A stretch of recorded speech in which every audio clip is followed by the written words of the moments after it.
Hello bachcho, let's read the question. 4 gram of sulfur dioxide gas diffuses from a container in 8 minutes.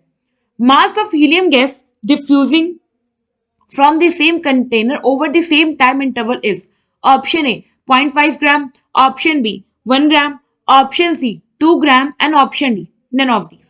So question में क्या कह रहा है कि sulphur dioxide gas जो है ये 4 ग्राम है और ये डिफ्यूज हो रही है एक कंटेनर से 8 मिनट्स में। हमें बताना है कि कितना मास हीलियम गैस का होगा अगर वो डिफ्यूज कर रहा है सेम कंटेनर से सेम टाइम इंटरवल में। यहाँ पे हमारे पास अगर आप देखो तो दो डिफरेंट गैसेस हैं, इनका रेट ऑफ डिफ्यूजन हमें रेट ऑफ डिफ्यूजन का टाइम बता रहा है। साथ ही साथ अगर हमारे पास गैसेस हैं तो हमें इनका मॉलिक्यूलर मास भी हम पता कर सकते हैं। तो हम क्या करते हैं, हम अपने रेट ऑफ डिफ्यूजन यहाँ पे ग्राम्स लॉ का कॉन्सेप्ट देखते हैं। तो as per grams law, grams law क्या कहते हैं कि जो रेट ऑफ डिफ्यूजन है जिसे हम स्मॉल आर से भी डिनोट करते हैं, ये जो होता है डायरेक्टली प्रोपोर्शनल होता है नंबर ऑफ मोल्स के, और इन आपका इन्वर्सली प्रोपोर्शनल होता है मॉलिक्यूलर मास से।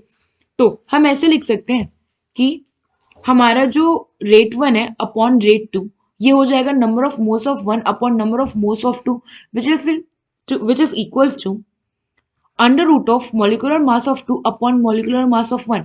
दो गैस के लिए हम ये इक्वेशन यूज कर सकते हैं ना।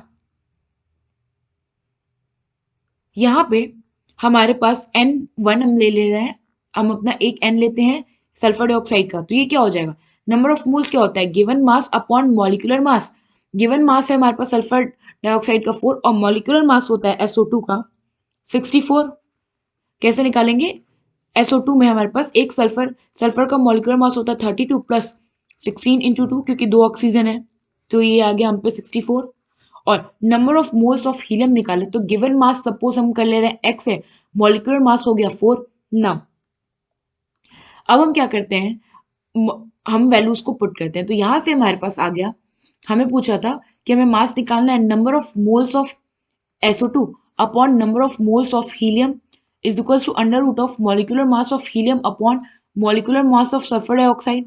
तो हम क्या लिख सकते हैं 4 अपॉन 64 इंटू 4 बाई एक्स, क्योंकि अगर हम x बाई 4 को जब नीचे ले जाके डिवाइड करेंगे तो 4 ऊपर आ जाएगा, is equals to under root of 4 upon 64।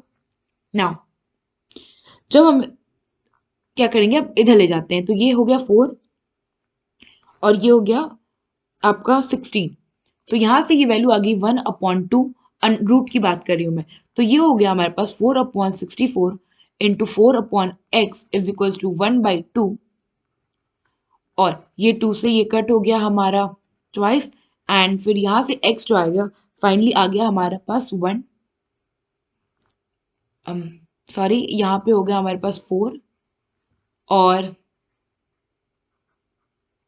ये हुआ 64, ये हुआ हमारा 4 और ये सब कट जाएंगे और फाइनली जो हमारे पास x आ जाएगा ये हो जाएगा हमारे पास 1 ग्राम। सो यहाँ पे जो हमारा करेक्ट ऑप्शन होगा वो होगा ऑप्शन बी। आई होप आपको ये क्वेश्चन समझ में आया होगा। Thank you.